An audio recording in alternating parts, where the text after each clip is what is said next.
Short সার্কিটের মর্মান্তিক পরিণতি, বিদ্যুৎস্পৃষ্ট হয়ে প্রাণ গেল মা ও ছেলের। শিলিগুড়ি পুর নিগমের 42 নম্বর ওয়ার্ডের ভবসুন্দর কলোনিতে বিদ্যুৎস্পৃষ্ট হয়ে মা ও ছেলের মৃত্যুর ঘটনায় শোকের ছায়া নেমে এসেছে এলাকা জুড়ে। বুধবার গভীর রাতে ঘটে এই মর্মান্তিক দুর্ঘটনা। মৃতদের নাম প্রমীলা রায় ও তার ছেলে রাজু রায়। স্থানীয় সূত্রে জানা গিয়েছে, বাড়িতে শর্ট সার্কিটের জেরে কোনোভাবে লোহার গ্রিল ও অন্যান্য অংশে বিদ্যুৎ সংযোগ ছড়িয়ে পড়ে। সেই সময় বিশেষভাবে সক্ষম প্রমীলা রায় জানালার লোহার গ্রিলে হাত দিতেই বিদ্যুৎস্পৃষ্ট হন। মাকে বিপদের মধ্যে দেখে তাকে উদ্ধার করতে ছুটে যায় ছেলে রাজু রায়, কিন্তু তিনিও বিদ্যুতের কবলে পড়েন।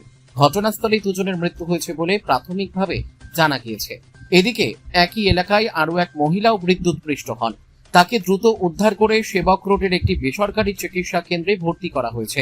তার শারীরিক অবস্থা নিয়ে চিকিৎসকদের পর্যবেক্ষণ চলছে।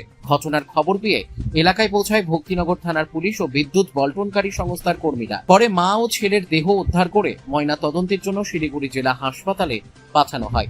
ঘটনার জেরে ভবসুন্দর কলোনিতে শোক ও আতঙ্কের পরিবেশ সৃষ্টি হয়েছে। খবর পেয়ে ঘটনাস্থলে যান এলাকার প্রাক্তন কাউন্সিলর শোভা সুব্বা। পুলিশ ও বিদ্যুৎ দপ্তর ঘটনার প্রকৃত কারণ খতিয়ে দেখছে।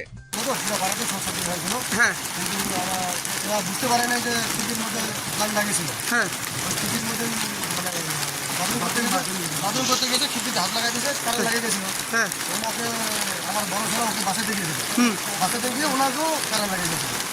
और उसको बार बार फ़ोन कनेक्ट किया, लेकिन वो लोग को रिस्पॉन्स नहीं दिया। उसके बाद थाना वाला आया, थाना वाला भी बार बार फ़ोन किया, वो लोग का भी फ़ोन रिस्पॉन्स नहीं दिया। उन लोग का चक्कर में 2 घंटा 2.5 घंटा लेट के चक्कर में आरेक का इंसिडेंट हो गया। লাইনের জন্য ডিস্টার্বের জন্য আপনি দুটা অঘটন হয়েছে। কি অঘটন হয়েছে? অঘটন হয়েছে লাইনের জন্য। লাইনে শর্ট খায়, দুজন মারা গেল। কে? মা বেটা। কয় নম্বর ওয়ার্ড, কত নম্বর ওয়ার্ড এটা? 42 নম্বর ওয়ার্ড। আচ্ছা और जो लोग आके বলছিল ওখান থেকে শর্ট সার্কিট হয়ে গেছে। আচ্ছা সবার বাড়িতে হয়েছে।